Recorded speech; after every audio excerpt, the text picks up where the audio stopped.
La poésie seule est ce qui demeure, poésie juste, essentielle et droite. Ainsi s'achève en forme de testament et de profession de foi le dernier poème du dernier recueil d'Odysseas Elitis. Les éditions Une publient pour la première fois en français cet ultime recueil du poète grec, intitulé À l'ouest de la tristesse, ainsi que le recueil qui l'a précédé, intitulé Les élégies d'Oxopétra. C'est notre instant critique du jour.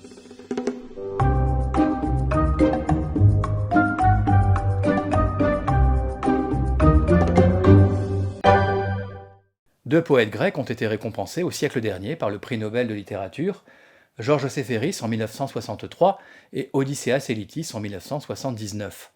Ce dernier s'est fait connaître du grand public par son recueil Action Esti, dont le titre, emprunté à une hymne mariale de la liturgie byzantine, signifie « Il est digne de » ou « Cela vaut la peine de ». Mais dans ce recueil, publié en 1960, comme dans ceux que publient les éditions Une, et qui parurent peu de temps avant sa mort en 1996, c'est bien toute la Grèce que célèbre Elitis et qu'il embrasse dans sa plus grande extension temporelle et géographique. On croise en effet dans les poèmes de ces deux recueils des figures mythologiques telles que Eros, Psyché, Circé, Endymion, des saints de l'Église orthodoxe dont le poète, né le jour de leur fête, s'approprie les noms singulièrement évocateurs de sa propre vocation poétique, Saint inoffensif, Saint porte-espoir, Sainte inentravée. On trouve encore des hommes politiques de la Grèce moderne comme Vénizelos. Mais c'est aussi la terre grecque que célèbre la poésie d'Elitis, celle des îles et des montagnes, des paysages dont la beauté fait venir les larmes.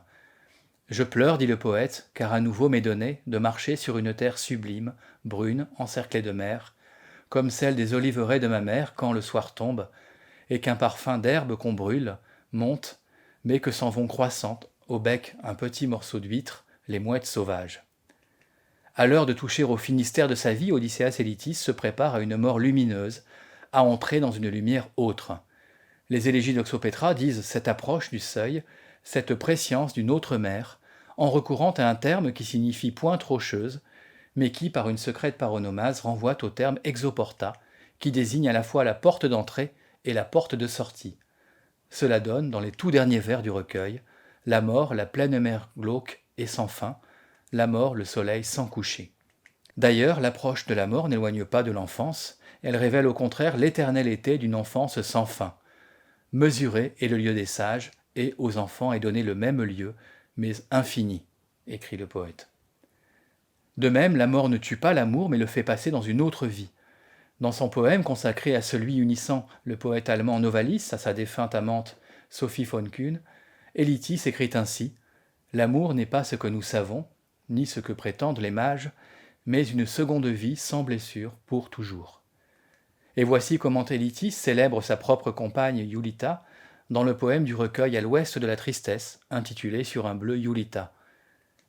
Au ciel, un bleu dont tu entends le nom comme propice entre mille, au fond pourtant c'est bleu Iulita, comme si le passage du souffle d'un nourrisson avait précédé, si bien que tu vois très clairement d'en face s'approcher les montagnes, et une voix d'antiques colombes fendre vague et se perdre. La langue d'Elitis est charnelle, profuse, envoûtante et énigmatique. Je suis, dit le poète, d'une autre langue, hélas, et du soleil caché. Aussi, ceux qui ignorent les choses célestes ne me connaissent-ils pas. Le verbe obscur qui est le sien vise ainsi, paradoxalement, à enténébrer ce que Mallarmé appelait la langue de la tribu, pour révéler la lumière de ce soleil caché. La syntaxe inattendue et équivoque, à laquelle recourt Elitis, la construction et la coupe de ses vers, ces analogies étonnantes font toute la complexité, la richesse et l'ouverture de sa poésie, lesquelles sont au service de la révélation, derrière le monde visible, d'un autre monde et d'une autre réalité, accessible non par l'esprit, mais par le pouvoir quasi divinatoire du poème. Poème dont la finalité ultime est, selon Elitis, d'atteindre une transparence qui permet de voir en même temps à travers la matière et à travers l'âme.